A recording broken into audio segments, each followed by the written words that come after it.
Quisiera agradecer a la Escuela de Gobierno, a la licenciada Marta Toraguirre, al doctor Nicolás Virsi y a todo su equipo por haberme invitado a compartir el día de hoy. Entonces, un breve repaso a los conceptos de liderazgo para entrar al tema realmente que nos compete de Guatemala, pero básicamente es la capacidad que tiene una persona de influir positivamente a través de un equipo de trabajo para lograr objetivos y metas. Y créanme que de eso nos está faltando mucho en el país. Y por supuesto que hay una serie de cualidades que son muy importantes para los líderes a nivel personal. Ayer y antier tuve la oportunidad de estar en la cumbre empresarial iberoamericana, que fue muy gratificante compartir ahí con muchas personalidades, pero cada expositor yo pensaba qué tipo de liderazgo tiene y cómo poder compartir con ustedes el día de hoy. Entonces, un líder obviamente aprovecha, capitaliza sus fortalezas y sus oportunidades a nivel personal. Una persona que tiene valores de tanto que nos está faltando en este momento en Guatemala, un liderazgo positivo y muchas otras características que ustedes pueden ver ahí. Pero también ayer y antier hablábamos de liderazgo empresarial, de un liderazgo que realmente se involucre más. Y recuerdo las palabras del presidente Juan Orlando Hernández, donde invitaba a estos empresarios iberoamericanos a involucrarse más en los temas de país.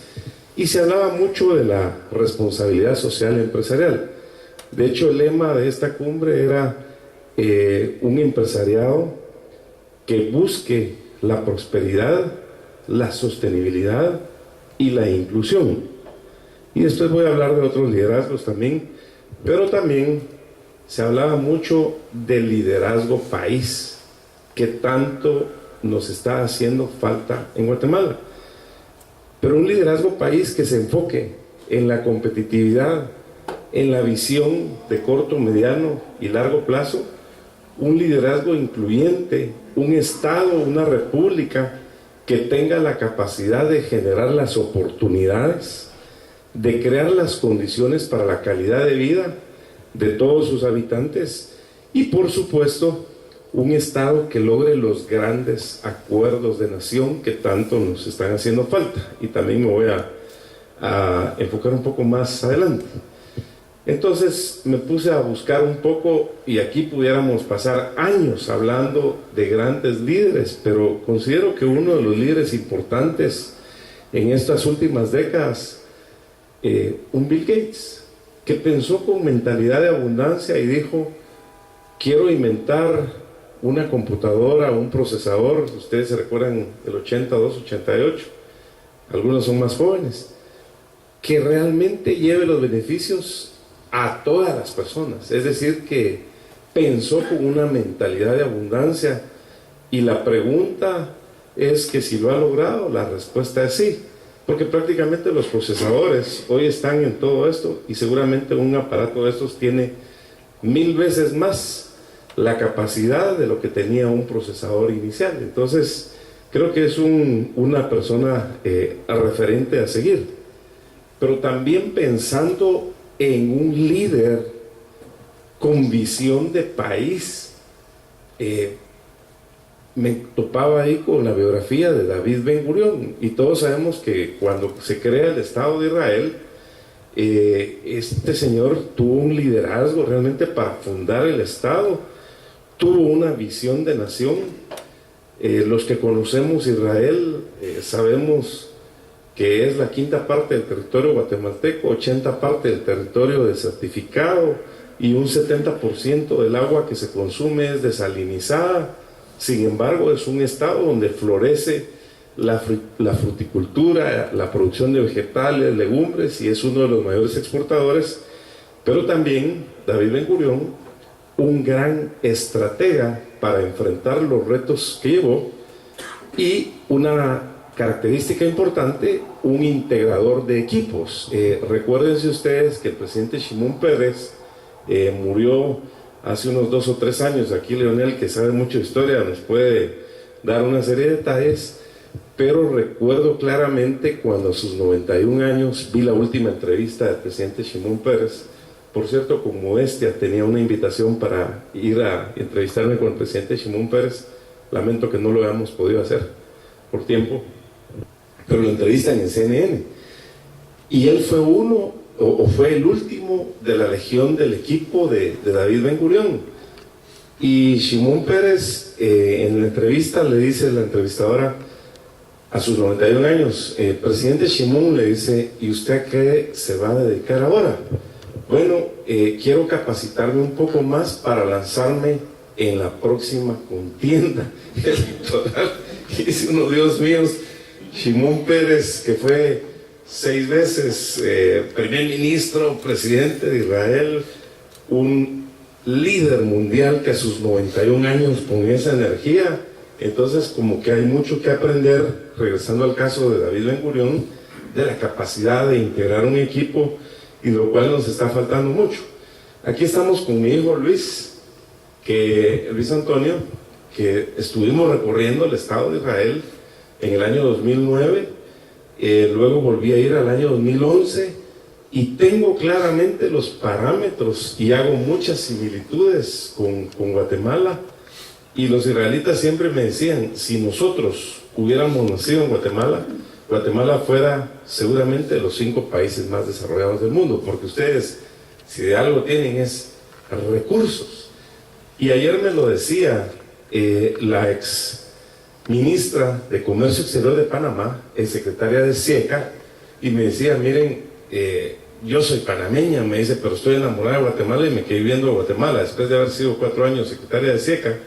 Y los recursos que ustedes tienen respecto de mi país nos llevan mucho. Pero ustedes tienen un canal, le digo, tienen el hub de Copa, ¿sí?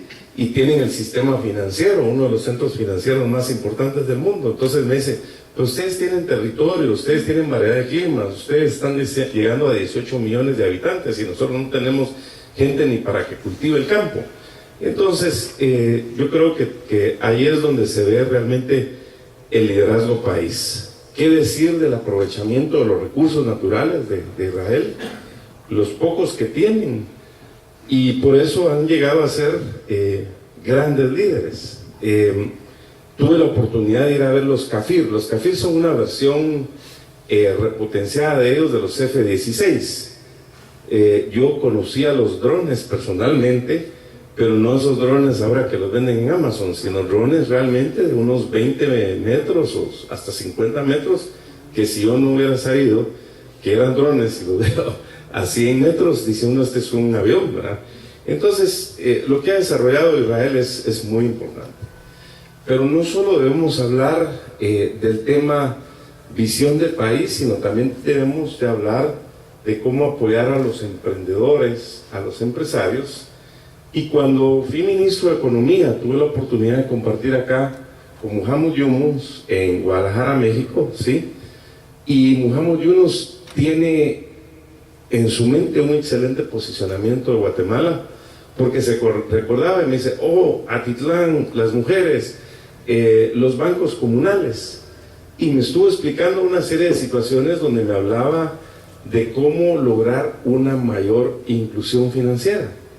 Y la inclusión financiera es un reto para nosotros. Ahí está faltando un liderazgo importante, y que un país latinoamericano como Chile nos lleva unos 60 puntos más o menos en lo que es la inclusión financiera, porque ellos están arriba de un 90 y algo por ciento, y nosotros andamos por un 35%, y eso lo han sabido traducir a más de 30,000 o casi 30,000 dólares de ingreso per cápita anual versus 4,209 que nosotros andamos. Es decir, que ellos andan 9 veces más arriba que nosotros, 8 veces, y entonces son temas que realmente nos están haciendo falta, y no es muy difícil hacerlo, más requiere voluntad.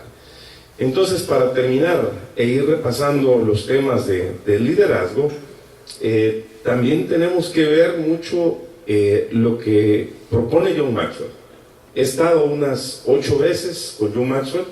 De hecho, apoyando a Guatemala Próspera, lo llevamos a Quetzaltenango, lo llevamos a Tikal, y me ha regalado muchos libros, pero recuerdo, tal vez rescato 2 elementos importantes de todo lo que explica John Maxwell. El mejor liderazgo es liderarse a uno mismo, y lo segundo es liderar a los demás con el ejemplo. No se puede liderar una familia, una empresa, una organización, una comunidad, un país, si no hay ejemplo. Entonces creo que esto nos deja una lección muy importante de lo que nos está pasando el día de hoy. Y aquí pudiéramos hablar ya de Guatemala, de liderazgos importantes que han trascendido más allá de nuestras fronteras. Yo les traje 3 ejemplos nada más, pero por ejemplo el famoso Ecofiltro, que ha llegado ya a más de 100 países y que tiene un beneficio en el espíritu emprendedor, en la empresarialidad, pero también tiene un beneficio social, un beneficio humano, para que la gente pueda ingerir agua en condiciones razonables. Y podemos hablar, por supuesto, de la Incaparina. Luis Guillermo, aquí está mi hijo Luis Guillermo, tiene 19 años, ¿sí? Y fue un fan de la Incaparina, así que puedo dar fe que funciona. Entonces, mírenlo, ahí está, ¿sí? Y es un alimento nutritivo de acceso importante. Y también podemos hablar del liderazgo. Aquí María Tuyuk, para los que la conocen, es hermana de Rosalina Tuyuk. Rosalina Tuyuk fue diputada, activista social, y María Tuyuk es una mujer emprendedora, empresaria, es la presidenta de la Red Mundial de Empresarios Indígenas. Entonces ha ido a dar conferencias a Canadá, a Hawái, a Naciones Unidas, al Departamento de Estado, al Senado. Creo que María ya está siendo más conocida ahora fuera de Guatemala que lo que es. Entonces hay buena gente en Guatemala y hay muy buen liderazgo. Muy bien. Después de haber repasado entonces algo sobre el liderazgo conceptualmente, quiero entrar ya a los temas de fondo. Ya el liderazgo país. Y muchas veces nosotros hablamos de los problemas, hablamos de lo que pasó ayer, de lo que está pasando hoy, lo que está pasando mañana, pero normalmente atacamos los efectos y no le entramos a las causas de raíz. Y Kaoru Ishikawa, uno de los padres de la calidad en Japón, junto a Yuran y Deming, se enfocó mucho sobre el modelo de calidad total para arrancar los problemas de raíz. Y para los que conocemos el campo, sabemos que esa maleza que se llama carricillo, si solo la podamos, ¿qué pasa? Aquí nuestra amiga emprendedora, empresaria, agricultora, ¿qué pasa? Vuelve a crecer y vuelve a salir. Y si queremos eliminar la maleza carricillo, ¿qué tenemos que hacer? Arrancarla de raíz. Y ese liderazgo es el que nos está haciendo falta en Guatemala para entrarle a los verdaderos problemas de fondo, con voluntad, con Estado de Derecho y con la ley en la mano.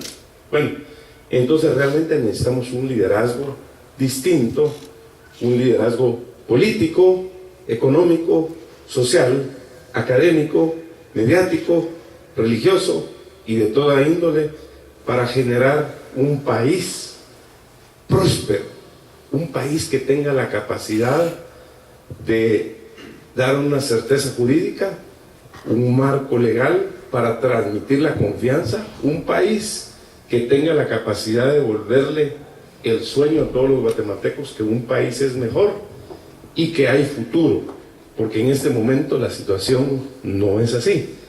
Y qué interesante sería que lo que ya teníamos en 1880, ahí me corregís, Leonel, que sos experto en historia, ya se generaba la primera concesión de trenes, ¿sí? Y llegamos a tener tren Pacífico Atlántico, el famoso ferrocarril de los Altos, ¿sí? En los años 50, por ejemplo, que Pan American Airways quiso establecer su hub en Guatemala para toda Latinoamérica y perdimos ese liderazgo, perdimos el liderazgo de tener INCAE acá, Perdimos el liderazgo para tener Intel. El presidente Figueres nos lo compartió en una conferencia, y tantas otras cosas más que tenemos que retomar para llegar a tener un país como el que todos realmente quisiéramos. Pero llegar a tener un país desarrollado significa tener un pensamiento sistémico, significa enfocarnos realmente en el esquema de la competitividad. ¿Y por qué siempre estamos hablando de estos países que aparecen primero en la diapositiva? Porque han tenido la capacidad de armonizar por años, décadas y por siglos algunos elementos con los cuales concluiré mi conferencia en una media hora más o menos. Pero hablemos de América Latina. Entonces, siempre estamos hablando de Chile, hablamos de Colombia, hablamos de Perú, hablamos de México, dependiendo de los temas que estén en discusión. Hablamos de Panamá, pero veamos que Guatemala, en un grupo de 137 países, según el Foro Económico Mundial, estamos en el puesto 84. Y eso no puede ser, porque estamos en el puesto 11 a nivel de América Latina, cuando nosotros deberíamos de estar en el número 2, por lo menos, es decir, después de Chile, pero ahí nos adelanta Costa Rica, que tiene menos recursos, y qué decir de Panamá. Entonces ahí hay un gran reto. Tenemos que tener un liderazgo, primero, que esté consciente, que dimensione y que visualice hacer un aprovechamiento de las fortalezas y oportunidades para elevar la competitividad del país. Pero uno de nuestros problemas en el liderazgo es que siempre estamos hablando de la competitividad macro. Es como cuando decimos, nuestra macroeconomía está con indicadores sanos, y es cierto, gracias a Dios, pero el problema es el micro. Normalmente no vemos la microeconomía, y por lo tanto no nos enfocamos en el desarrollo de los 340 municipios, de las 33,000 comunidades, y no hacemos nosotros los análisis correspondientes, porque enfocándonos en los 340 municipios, estoy seguro que la competitividad macro seguramente tendría que llegar hacia donde nosotros queremos. ¿Cuál es la situación política en este momento? ¿Cuál es el liderazgo político? No estoy hablando del gobierno, estoy hablando del país, ¿sí? Porque aquí hay una acumulación de los problemas de los últimos 50, 75 años. Prácticamente el liderazgo político lo podemos ver en las encuestas, cuando la encuesta saca más o menos un 1% de credibilidad y aprobación de los políticos, y los partidos políticos son los que menos credibilidad tienen. Entonces prácticamente alguien que quiera dar un paso hacia adelante y diga que va a incursionar en la política, como que ya la gente dice, esta persona estará bien, ¿qué le está pasando? ¿Por qué quiere ingresar? Sin embargo, un país es tan importante que no lo podemos dejar en manos de los políticos tradicionales, y es ahí donde se necesita que emerja un nuevo liderazgo. Pero ¿cuál es la situación emocional? Y esto no es de ahora. El famoso chiste aquel de los cangrejos, ¿sí? No se puede. Aquí eso es complicado. Eso funciona en otro lugar, pero aquí no se puede. Y entonces, ¿cómo es que países que son nuestros vecinos vienen a ver algo que estamos haciendo, lo implementan rápido y ahí van? Y sigo con el ejemplo de Honduras. Recuerdo claramente que cuando el presidente Juan Orlando Hernández vino al primer año de su primer mandato, ellos no tenían ley de alianza público-privada. Y viene a ver la ley que hicimos acá en el año 2011, la clona, la tiene mejor, y veamos ahora el nivel de carreteras que está teniendo Honduras, veamos el nivel de aeropuerto que está haciendo en Palmerola, veamos la ampliación del puerto Cortés, ¿sí?, en Honduras, y tantas otras cosas más. Entonces, yo creo que no es que acá no se puedan hacer las cosas, es que realmente nos falta una implementación, porque hay buenas ideas, hay buenos proyectos, pero realmente falta una visión de mediano y largo plazo los grandes acuerdos de país para llevar a la nación a donde se considere conveniente. No voy a entrar en tanto detalle, pero el clima de negocios hoy lo vemos que se sigue empeorando, que las inversiones nacionales e internacionales se han ido deteniendo y que algunas se han seguido moviendo para otros países. ¿Qué mensaje podemos dar en el tema de minería, por ejemplo, donde hay una resolución de la Corte de Constitucionalidad, pero el impacto no es solo en la minería? Ahí se van inversiones importantes en hidroeléctricas, en petróleo, inversiones de capital intensivo en distintas áreas, y entonces la gente no viene a invertir. Y tenemos que tener un nuevo liderazgo que tenga la capacidad de remontar y de crear la confianza para traer los capitales necesarios y mejorar el clima de negocios. He tenido la oportunidad de hablar personalmente con unos 75 presidentes a nivel mundial y he estado con unos 100 presidentes y recuerdo claramente lo que me decía el presidente Álvaro Uribe, que el clima de negocios para ellos, el indicador del Doing Business, el foro de competitividad mundial, ellos lo revisaban mensualmente porque se enfocaban en atraer las inversiones, en crear los empleos y las oportunidades, y eso se tradujo en un resultado concreto. En 8 años Colombia casi tuvo la capacidad de duplicar su Producto Interno Bruto. Entonces es ahí donde necesitamos un nuevo liderazgo. No voy a entrar en tanto detalle acá, pero cuando nosotros evaluamos cómo estamos nosotros en cuanto a nuestras instituciones, nuestra infraestructura, nuestra macroeconomía, voy a tomar 2, 3 de los elementos de ahí. Por ejemplo, cómo estamos en infraestructura. Me parece que aparecemos como en el puesto 100, una cosa así. Entonces, 84, eso no es posible, ¿sí? Nosotros tendríamos que estar ya con indicadores, por lo menos de los punteros a nivel de América Latina. ¿Y qué decir, por ejemplo, en eficiencia del mercado laboral, del tamaño, sí, de la educación superior? Es decir, que si nosotros no tenemos una gestión por resultados, que vaya enfocada a esa gestión por resultados en los grandes acuerdos de nación, en los planes de gobierno, y un tablero de comando que sistemáticamente mida los avances del país, no vamos a llegar a superar estos indicadores. Insisto mucho en el tema económico, porque cuando las encuestas que se hacen regularmente, independientemente si son políticas, si son de una cámara o de otra entidad, los primeros problemas que salen es la falta de empleo, la falta de oportunidades, el alto costo de la canasta básica, etcétera, etcétera. Y cuando uno suma esos rubros, normalmente anda 68-70%. Y por supuesto que tenemos que crear riqueza para poderla traducir en oportunidades. Vean ustedes, por ejemplo, ahí todos esos otros indicadores. Pero ahora no necesitamos inventar nada porque esto ya está aquí. Y los expertos dicen que para lograr efectividad y para lograr eficiencia, lo que no está en un teléfono inteligente no existe.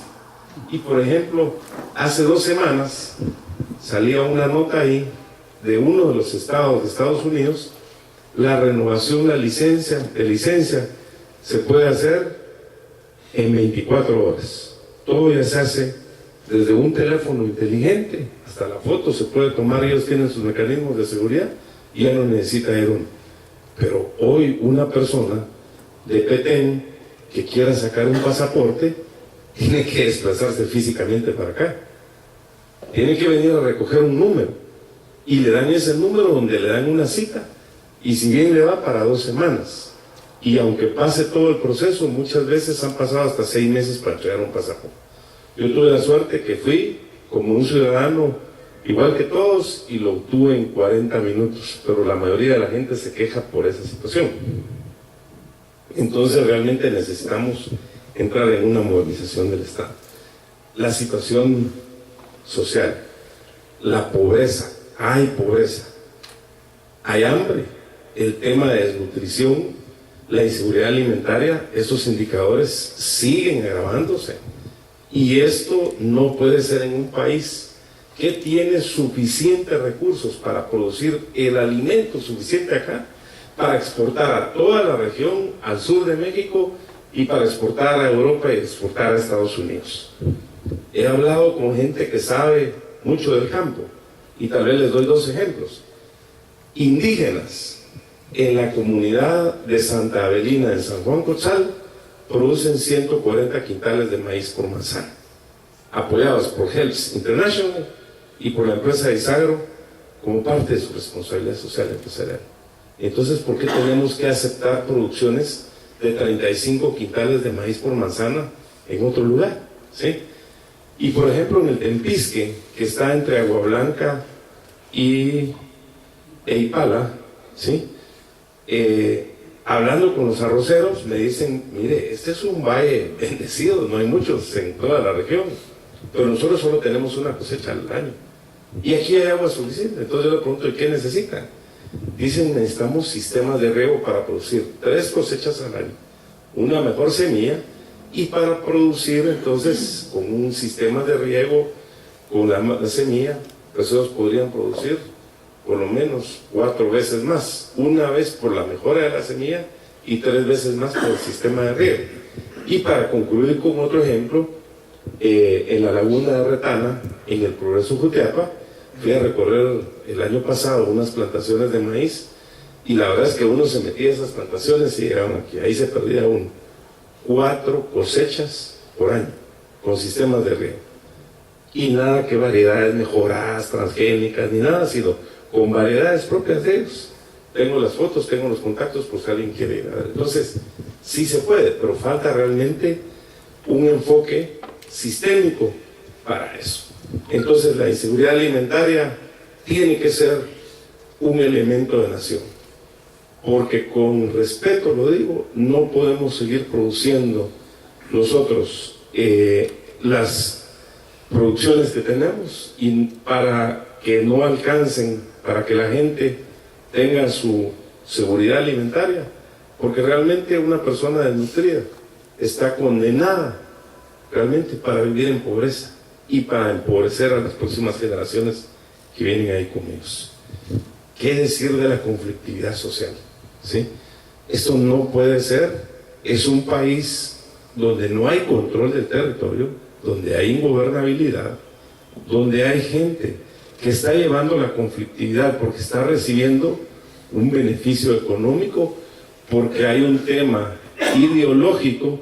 Mi opinión es que lo convierten en ideológico, pero es más mercantilista para ellos porque les es rentable, en detrimento de la gente que está en las comunidades y de los habitantes. Esto no puede ser, porque otros países sí están haciendo un aprovechamiento responsable con estándares internacionales de sus recursos.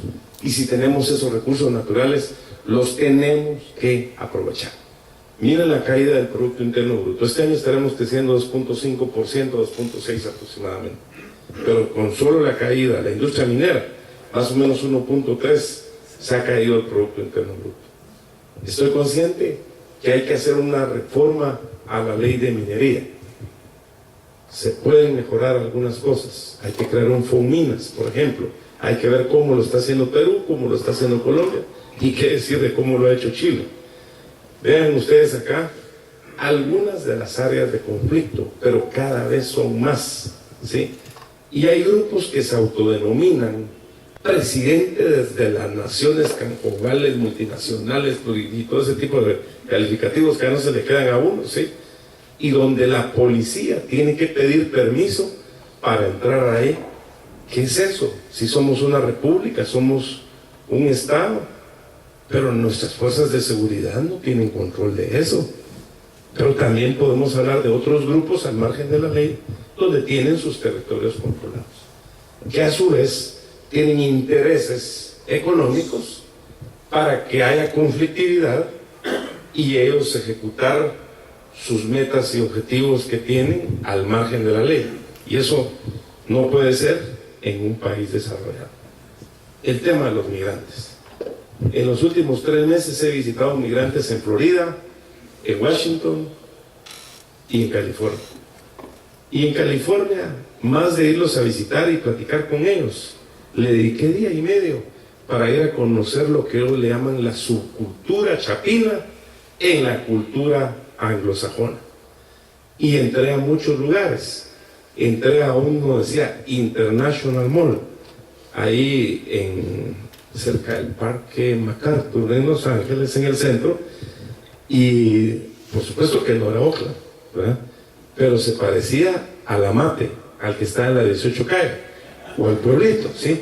Y cuando uno entra, de veras, estaba sonando un son con una chirimía, después sonaba la música de Ricardo Arjona, cortaban cabello, otros vendían frijoles ducales, estaban haciendo pupusas, friendo rellenitos y toda la cuestión, y me puse a hablar con mucha gente. Y recuerdo que hablé con un señor que se llama Don Venancio, de Totonicapán, que me dijo que tiene 6 tiendas en Guatemala, pero que se tuvo que ir por las extorsiones, que para él eso ya era insostenible. En cambio ya él no tenía ese tipo de problema.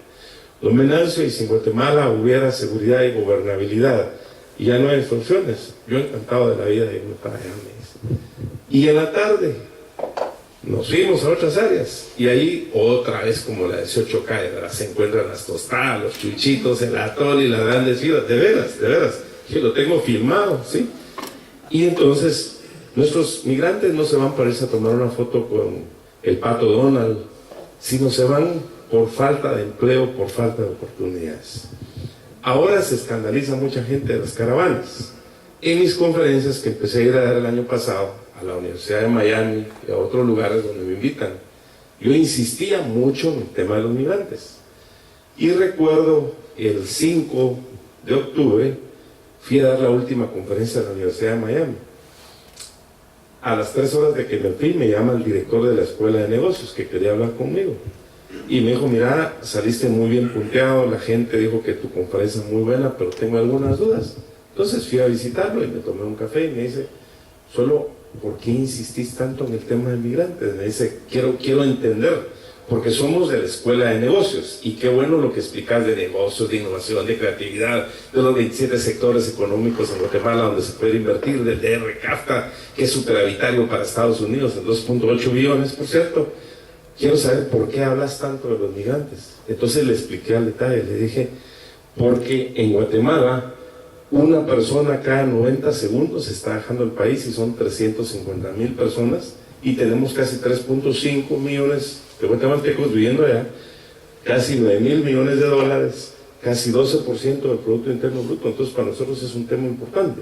Y en lo que explica el presidente Trump del muro, haga los muros que haga, del tamaño que los haga, yo no sé si van a conseguir aquellas cuestiones de vuelos de pájaro y se van a brincar o se van a meter por los túneles o lo que sea, pero mientras no haya inversión, no haya empleo y oportunidades, eso no se va a resolver. Entonces me dice, mira qué interesante, vamos a ver si la Universidad de Miami toma el liderazgo y hacemos un foro latinoamericano para ver ese tema. Y cabal, cuando empiezan las famosas caravanas, me escribe y me dice, tenía razón en este tema. Bueno, les cuento que eso no va a parar. A medida en que se siguen deteriorando nuestros países, el tema migrante va a seguir. Pero no solo veámoslo porque se van. Y tampoco no nos deberíamos de sentir contentos con los 9,000 millones de dólares, porque estamos exportando gente emprendedora, gente trabajadora, porque eso conlleva una serie de problemas sociales. La descomposición familiar, la desunión, los divorcios, los hijos que ya no estudian, la gente, algunos que ya no quieren trabajar y están esperando que venga la semanada en lugar de la mesada, ¿verdad? Bueno, así repaso rápido. El tema institucional. Hay un debilitamiento institucional. La gente va a las instituciones del Estado y realmente no están funcionando. Una persona que viene de una comunidad que caminó 4 horas para llegar a un municipio, ¿sí? Estoy hablando, por ejemplo, de San Juan la 15, estoy hablando de los Armacheles, en el área de Ixcán, ¿sí? O en la zona Reina, para llegar a Chicamán, 4 horas para llegar a un lugar, a un centro de salud tipo B, no sé si es tipo B o tipo C el que está ahí, y para que no haya medicina y todo ese tipo de cosas, y le den una receta y que vengan, no tienen ni siquiera para comer, mucho menos para el transporte y todo eso.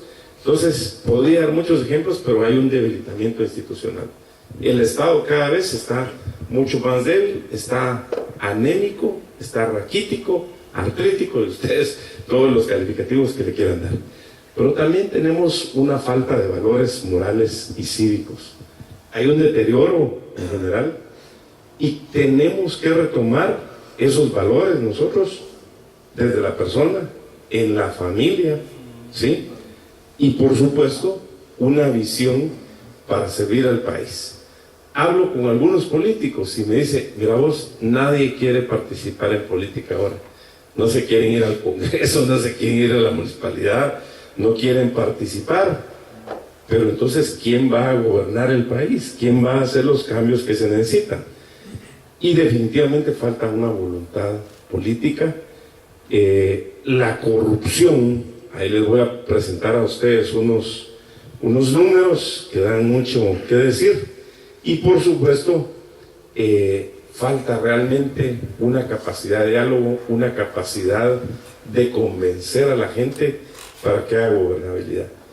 Han habido en estos últimos 12 meses, a veces 15, 17 bloqueos simultáneamente del país. Nos damos cuenta del Zarco, de los encuentros, del rancho, pero no nos damos cuenta de los bloqueos que están en la transversal del norte, o que están cerca de la Mesía, etcétera, porque no nos afectan, ¿sí?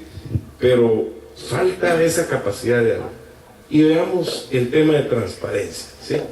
Aquí podemos ver, por ejemplo, a Guatemala en el puesto 143, a Haití en el 157 y a Venezuela en el 169. Es decir, que estamos dentro de los países con un grado de infección aguda en el tema de transparencia. Pero la corrupción está en la mayoría de sectores de la población. Muy preocupante. Pero tal vez aquí podemos rescatar dos elementos que vale la pena explicarlos. Haití, que es el país que más recursos ha recibido de la cooperación internacional, hoy no está dentro de los más desarrollados, está dentro de los más subdesarrollados.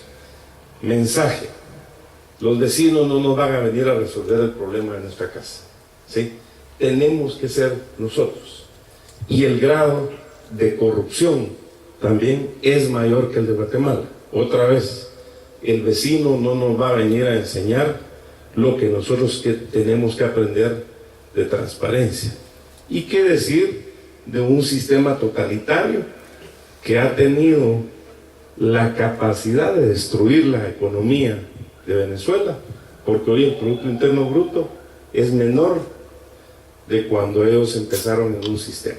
Y me parece que a final de año ya los ceros que le han agregado o quitado a su moneda y a todo ese tipo de cosas, le están llegando a una inflación de 1.000.000%. Eso no puede ser. Entonces, creo que ahí hay lecciones que tenemos que aprender. Bueno, hay una falta de coordinación interinstitucional, hay una duplicidad de funciones, hay una pérdida de recursos, hay plazas fantasmas, hay sobrevaloraciones, no hay escalas salariales, a eso me voy a referir un poquito más adelante, y realmente nos está faltando un plan de Estado enfocado al desarrollo del país. Realmente necesitamos los grandes acuerdos de nación para el desarrollo como los han tenido otros países, porque 4 años vamos para acá, 4 años para acá y 4 años para acá, y así es imposible desarrollar un país. Realmente necesitamos una visión de futuro. Entonces aquí hay algunas acciones para retomar el país. Realmente necesitamos enfocarnos a fortalecer la institucionalidad. Un país que pueda aspirar a un futuro mejor es un país que tiene fortalecidas sus instituciones. Tenemos que hacer una reforma al servicio civil del Estado, porque estamos llegando ya casi a 745,000 empleados públicos. Me refiero a los 3 poderes, entidades centralizadas, descentralizadas, autónomas, semiautónomas, y las municipalidades. No puede ser que hayan 4 leyes en el tema de servicio civil, una por cada poder ejecutivo y otra por el sector municipal.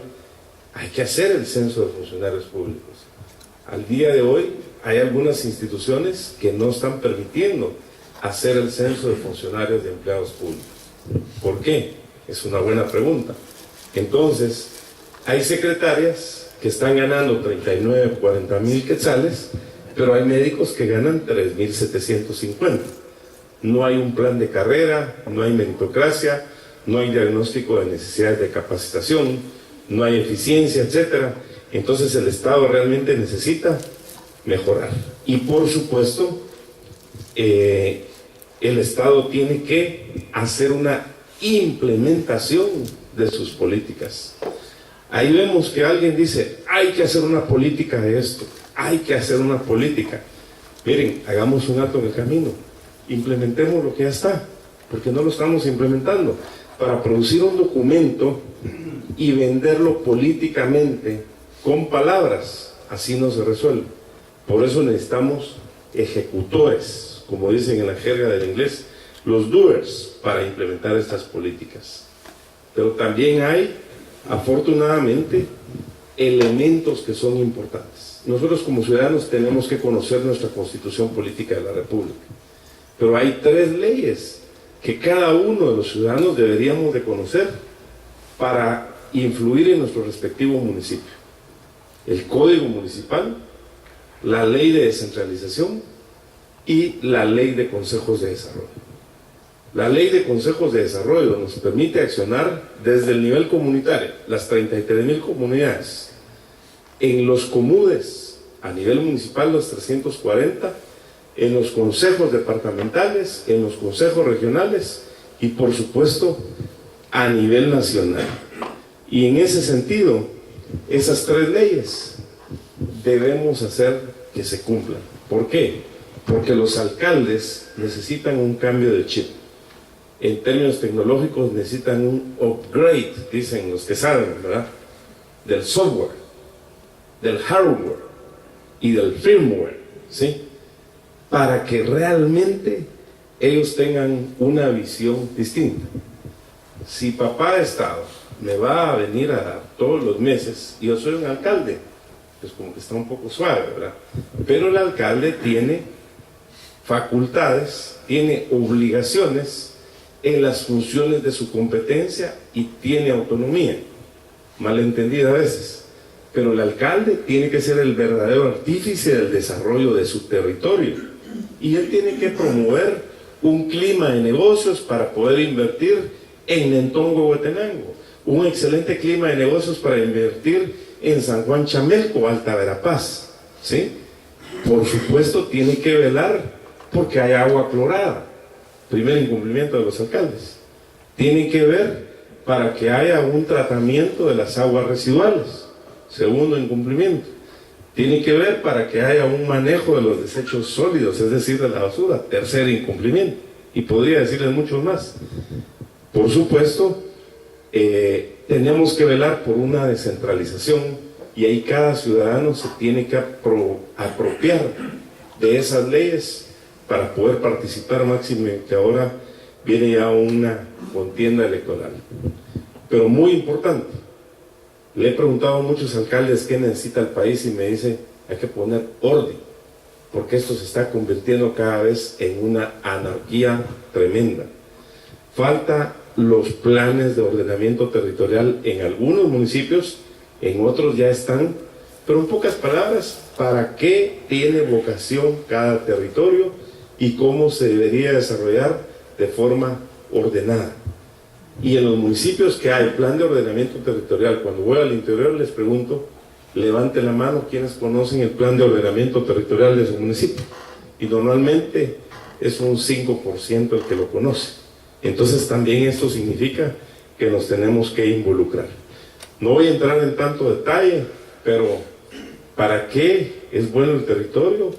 ¿Dónde debemos invertir? ¿Cuándo debemos invertir? ¿Qué tipo de infraestructura necesitamos? Etcétera, etcétera. Entonces, un ejemplo concreto, corredor seco. En Israel me dijeron, en Guatemala no hay corredor seco. Ese es un concepto que ustedes inventaron como una excusa.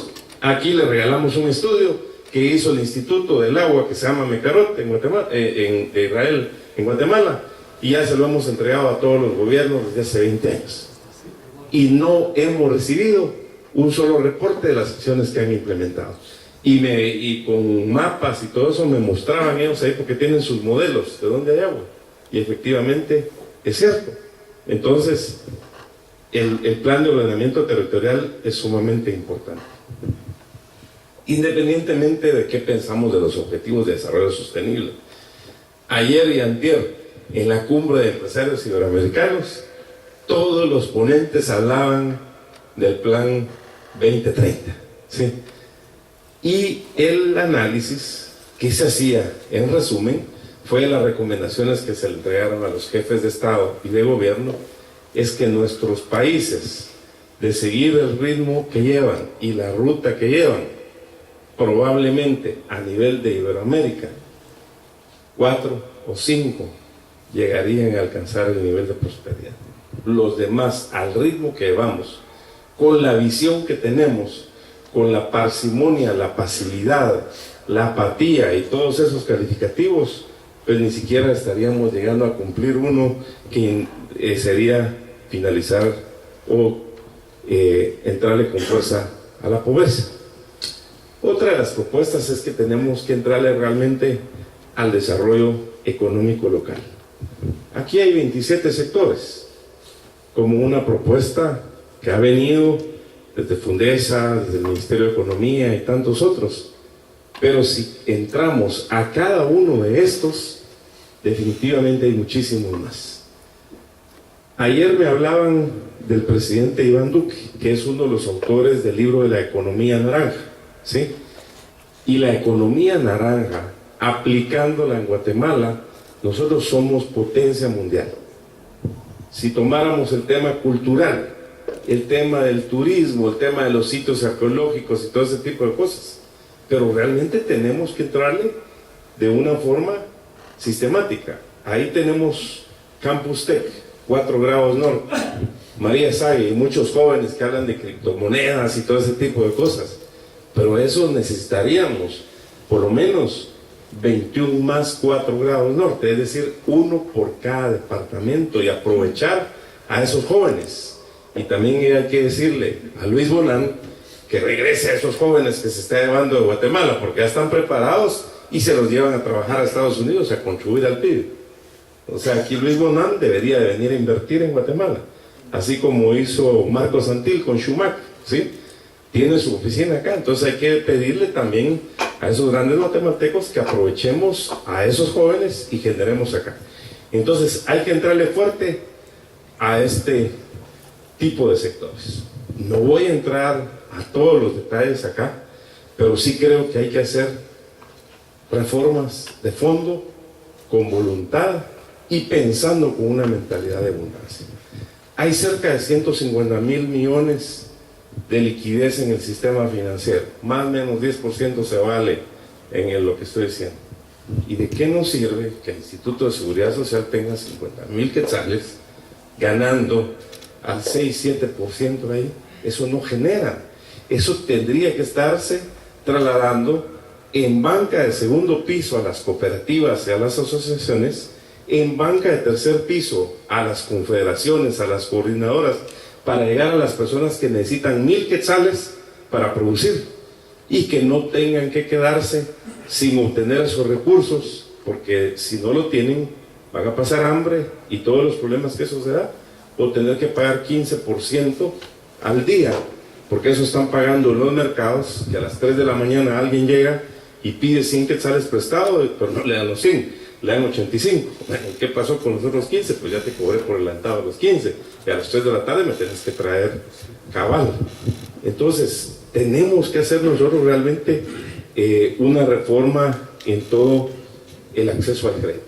Y esto es pensar en abundancia. Esto es pensar en apoyar las micro, las pequeñas, las medianas empresas, las cooperativas, las asociaciones, apoyar el espíritu emprendedor, apoyar a la juventud para que logre sus proyectos. Ayer hablábamos también de la rotación de los inventarios. ¿Cuánto pasa una mujer o una persona que está haciendo artesanías, la pone en un mercado de artesanías de Sololá, de Quetzaltenango, Santo Domingo, Xenacó, ¿sí? ¿Y cuál es su nivel de rotación del inventario? Muchas veces alguna persona para vender una prenda de 3,000 quetzales pasa trabajando 1,5 meses, y para venderla se tarda otro 1,5 meses, entonces no hay, y si no tiene acceso al crédito no puede crecer. Y entonces sí necesitamos entrarle al tema de la inclusión financiera, el desarrollo rural. Recuperar el campo es impostergable, porque la situación en el campo se está agravando desde 3 puntos importantes. Se está cayendo la productividad, se están cayendo las inversiones, las invasiones se están dando cada vez más por la falta de certeza jurídica, por todo lo que el Ministerio Público no ha accionado.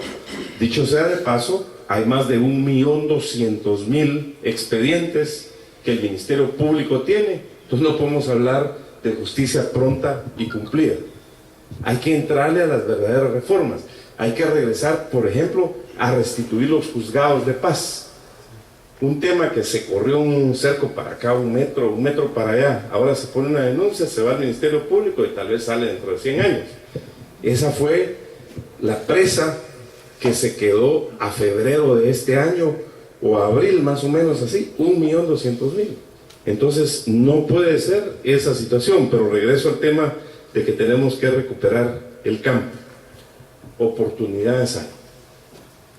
En el tema energético, somos una potencia energética que tenemos que crecer mucho más. Pero ¿qué es lo que pasa? Tenemos interconexión con México, tenemos interconexión con Centroamérica, pero falta una armonización ahí. ¿Qué pasa con el SICA? ¿Qué pasa con SIECA?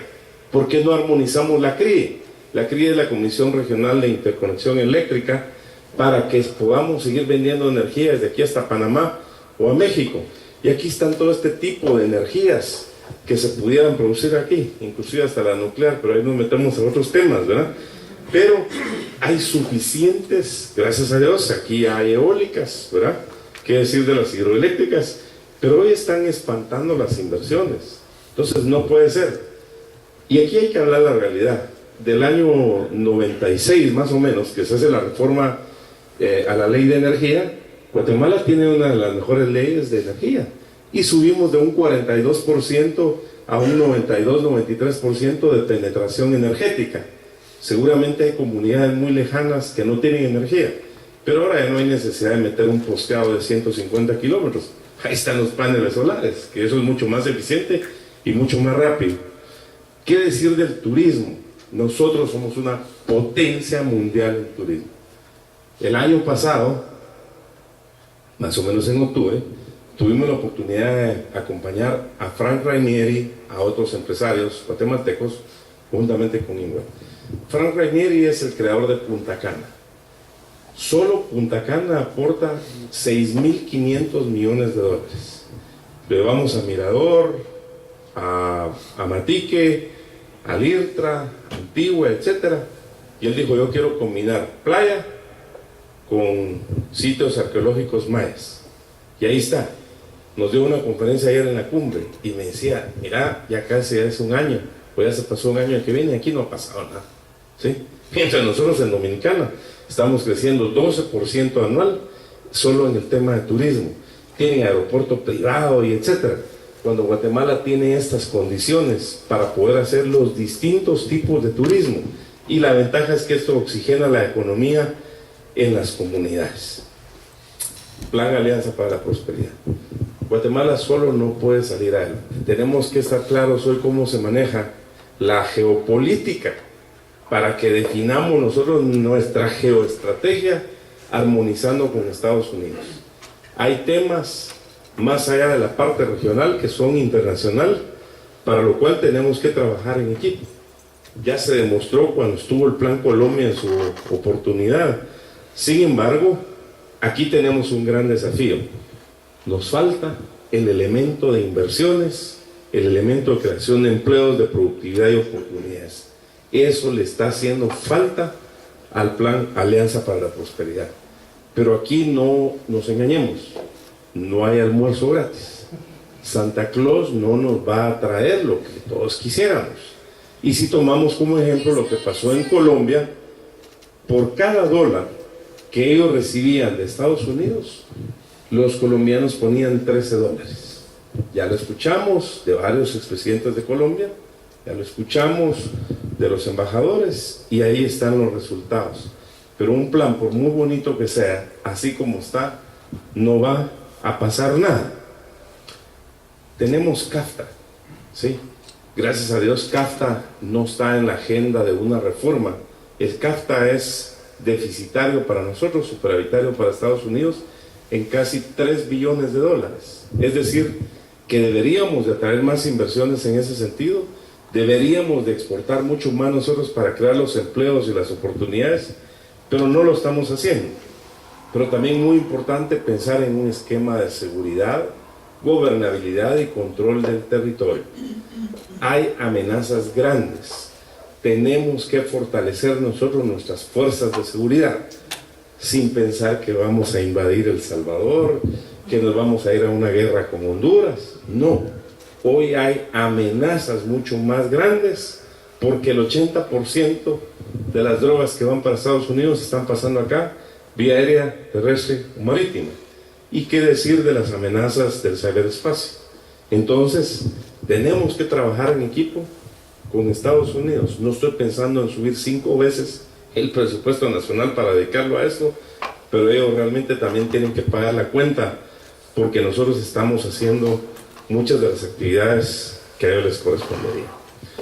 Finalmente, necesitamos un Congreso que responda a las necesidades de la población. Los diputados, hay gente que tiene 4 o 5 legislaturas, y la pregunta es: ¿qué han hecho? ¿Sí? Los diputados distritales. Yo nací en Cuevas, Quiché, y estuve el domingo pasado allá, y me decían, 4 de los diputados de Quiché, nominalmente, que representan al Quiché, no son de Quiché, vinieron a hacer campaña y allá no los vimos. Entonces la pregunta es: ¿qué están haciendo por su territorio? Cuando los diputados tienen 3 funciones fundamentales: legislar, intermediar y fiscalizar. Pero se les olvidó. Y aquí hay que reducir, en una reforma a la ley electoral y de partidos políticos, que los diputados solo puedan estar máximo 2 periodos, porque hay gente que se ha quedado 6 periodos o hasta 7 periodos. Igual para los alcaldes. Hay algunos que ya no están en este momento, están en otro lugar, descansando en vida, ¿verdad? En otro lugar guardados, pero entonces no puede ser, donde han hecho de esto ellos, su familia, sus hijos, sus nietos y todo eso, y se vuelve un plan familiar, y eso no se puede. Nos urge los grandes acuerdos de nación, un plan visión de país. Han habido esfuerzos como el Foro Guatemala, el plan visión de país, por ejemplo, que el CATUN y todo ese tipo de cosas, pero tenemos que ponernos de acuerdo en los grandes acuerdos para el desarrollo, porque de lo contrario la guerra va a seguir. Se firmaron los acuerdos de paz, pero hoy la guerra está siguiendo por otros medios, una guerra ideológica, medias mentiras, medias verdades, el tema de la ideologización, el gobierno de los jueces y todo ese tipo de cosas. Entonces realmente necesitamos definir los grandes acuerdos para que en los próximos 100 años Guatemala vaya hacia un nuevo destino. Estamos por cumplir ya 200 años. Muy importante el tema de la reglamentación del convenio 169. Esto se tiene que dar, porque no puede llegar alguien a sueldo, conozco la realidad, por eso lo estoy diciendo, que recibe transferencias del exterior y convoca a una comunidad y les dice: ¿verdad que no quieren una hidroeléctrica ustedes? No, y todos levantan la mano. Eso ya está sesgado, no puede ser. Entonces, tiene que haber una reglamentación para que haya certeza para todos. Y sí se puede. Perú lo ha hecho, conocemos el caso de Perú, pero tenemos que retomar las inversiones en todo lo que es recursos naturales también para que la gente exprese sus preocupaciones, exprese sus dudas, sus ideas, sus aportes, pero entendiendo que una reglamentación es para implementar las medidas de mitigación y donde realmente las inversiones se hagan de una forma socialmente responsable. Eso quiere decir cumpliendo la ley y por supuesto llevando armonía y que se convierta en un verdadero polo de desarrollo en las comunidades. Y para terminar, la conflictividad sigue incrementándose. Necesitamos un buen sistema de alerta temprana. No podemos seguir a como está esta situación porque cada vez hay más focos de ingobernabilidad y no podemos seguir a ese ritmo. Yo creo que el país ya no soporta ese ritmo de ingobernabilidad que traemos, entonces necesitamos realmente un sistema de alertas tempranas. La visión es que necesitamos realmente una Guatemala desarrollada, con empleos, con oportunidades, donde todos nos sintamos parte de un desarrollo. Pero tienen que haber tres elementos importantes. Una Guatemala segura, que no voy a explicar el tema de gobernabilidad y seguridad, pero que sí tiene que empezar por una seguridad alimentaria. Un pueblo que no tiene seguridad alimentaria muy difícilmente puede lograr que sea una Guatemala segura, una Guatemala educada. Pero la Guatemala educada principia también con salud, porque si los niños que van a la escuela no toman agua potable, no tienen suficiente alimento, no hay escuelas con infraestructura, no hay escuelas con internet, no hay escuelas que realmente tengan un modelo educativo que los haga retomar los valores, una educación para el trabajo, educación para el emprendimiento, no vemos entonces que pueda haber una Guatemala educada. Dicho sea, el INTECAP es una institución excelente que está dando 386,000 capacitaciones al año para que en 3 meses la gente pueda empezar a atender sus recursos. Eso hay que subirlo 10 veces más. Deberían de ser 4 millones de capacitaciones al año para que tengamos una Guatemala educada. Y por supuesto, una Guatemala productiva que tiene que empezar desde lo micro, la competitividad integral que le corresponde a los alcaldes, le corresponde a los consejos de desarrollo también, porque eso está en ley, y los gobernadores tienen que hacer su papel. Los gobernadores están facultados, conforme a la ley, para hacer todas las tareas como las tendría que ejecutar el presidente en su departamento. Sin embargo, no se apropian realmente del mandato que tienen. Y los gobernadores deberían de coordinar con todos los delegados departamentales de la administración pública. Y para finalizar, tengo aquí 6 propuestas que resumen de lo que hemos hablado: seguridad jurídica, certeza, Estado de Derecho, un sistema de justicia para que eso nos dé un fortalecimiento de las instituciones.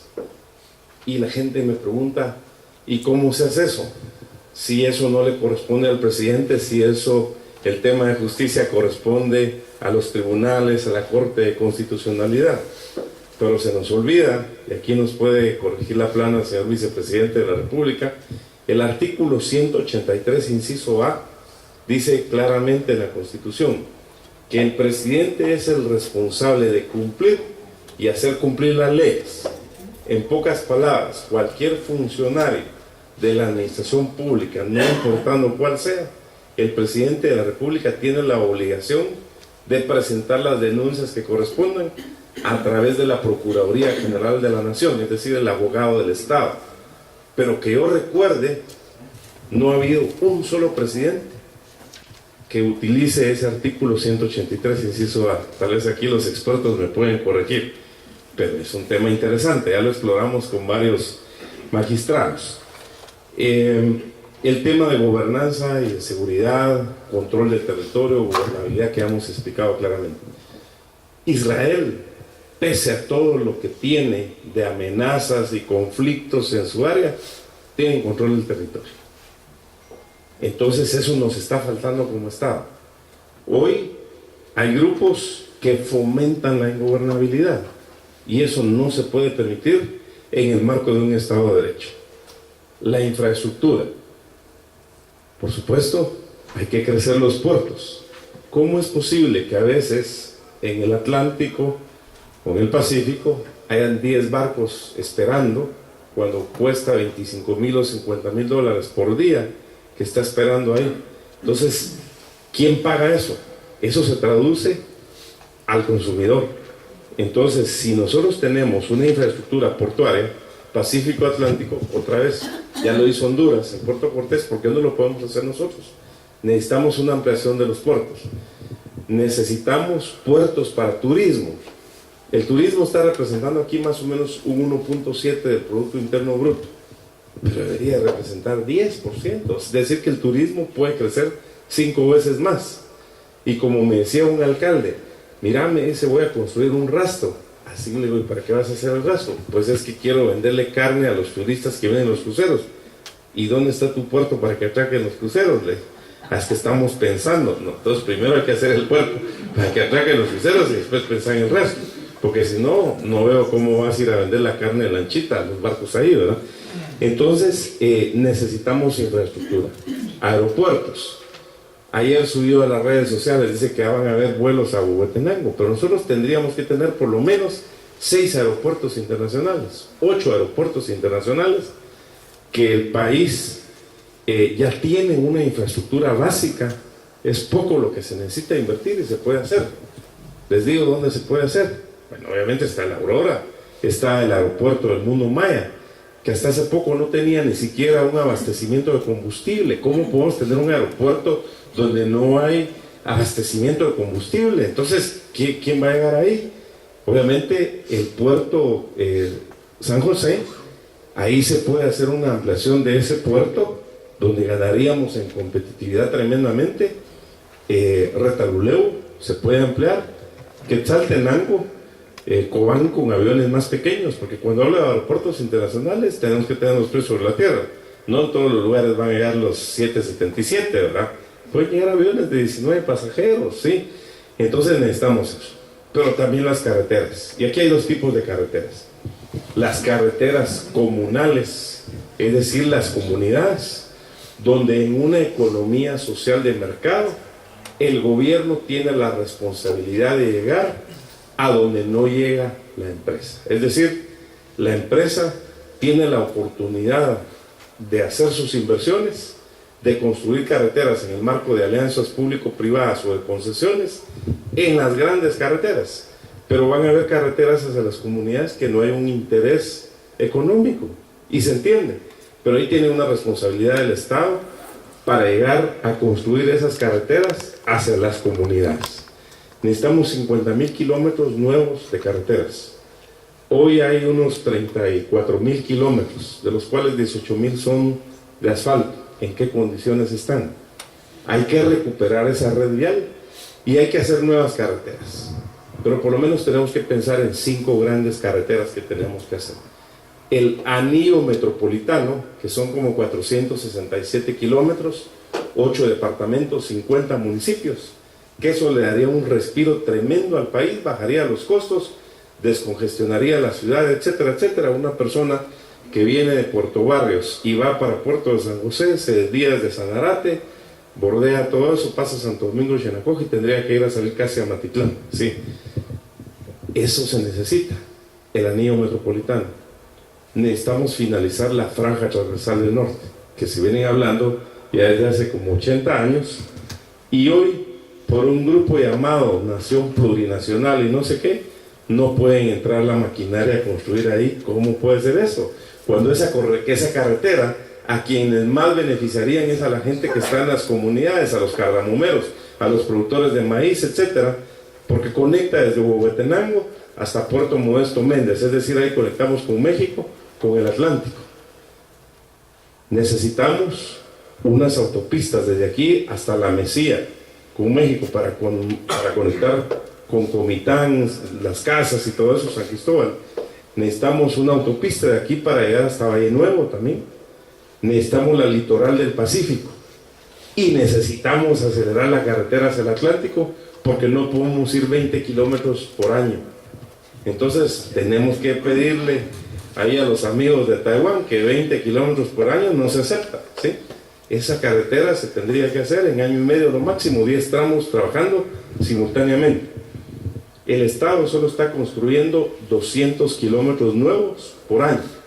Si nos hace falta 50,000, entonces necesitamos 250 años para esperar que vengan las carreteras que necesitaría el país. Y eso no se puede hacer. El desarrollo económico local.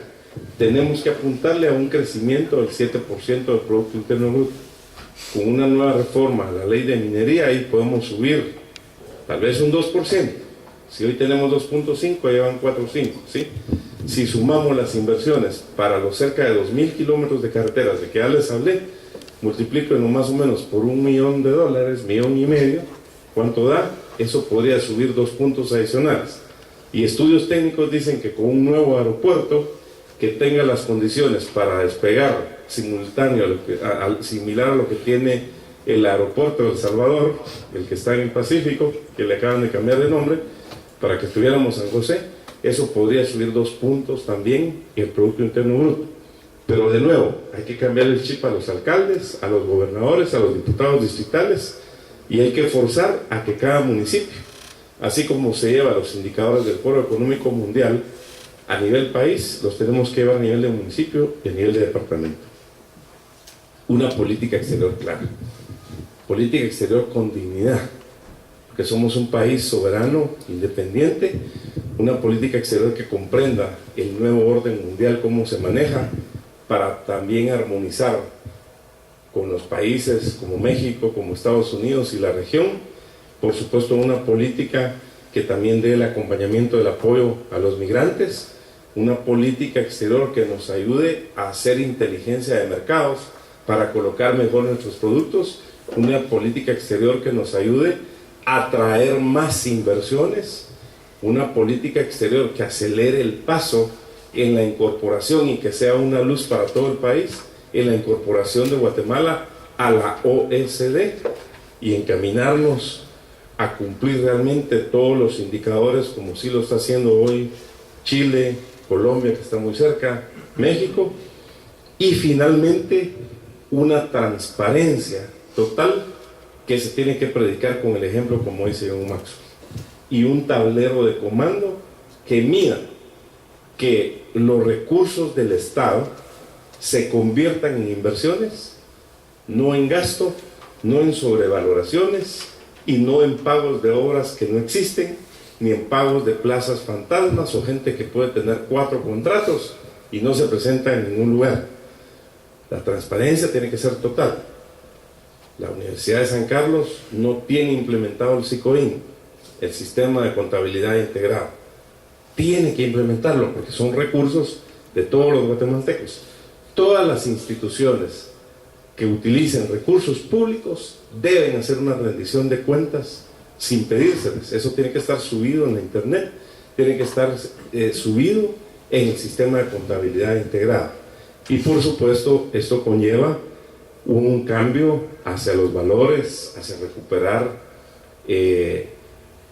lo que es la honestidad, lo que es ser uno totalmente transparente, el amor en nuestro país, y etcétera, etcétera. Bueno, pudiéramos hacer una serie de aportes. Y finalmente, decirles que el desarrollo es el nuevo nombre de la paz. No va a haber desarrollo si no hay una visión de futuro, si no hacemos lo que nos corresponde como ciudadanos. Así que yo los invito a cada uno de ustedes a que en lo que repasamos el día de hoy acá nos deje alguna reflexión. Hoy pues, estamos en una casa de estudios, en una universidad que nos ha invitado. Muchas gracias a Escuela de Gobierno por ese liderazgo, porque sé que están preparando un recurso humano calificado y que necesitamos de tener equipos calificados, equipos que conozcan la administración pública, que conozcan cómo traducir el sentir de la población a políticas públicas para mejorar el desarrollo y que también conozcan los conceptos de emprendimiento, empresarialidad, de eficiencia, que eso es lo que se necesita. Así que muchas gracias por la invitación, muchas gracias a ustedes por escucharme y les hago una cordial invitación para que puedan visitar una de mis páginas. Ahí está inversionyDesarrollo.net. Tenemos 550 programas al aire, 10 años y medio, donde hemos entrevistado a 28 presidentes de América Latina y el Caribe, a mujeres emprendedoras en el área rural, a gente de turismo, hidroeléctricas comunitarias, en fin, ahí está como un aporte nuestro, como parte de nuestra responsabilidad social empresarial. Muchas gracias.